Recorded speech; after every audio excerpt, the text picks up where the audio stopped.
ஒரு அழகான கிராமத்தில் பச்சை இலைகளும் நிறைய பழங்களும் கொண்ட ஒரு பெரிய பப்பாளி மரம் இருந்தது.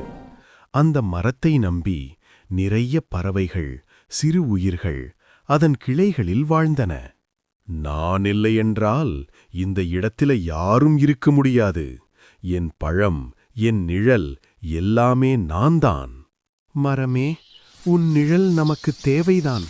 ஆனா இந்த பூமியில் எல்லாரும் எல்லாருக்கும் தேவையானவர்கள்.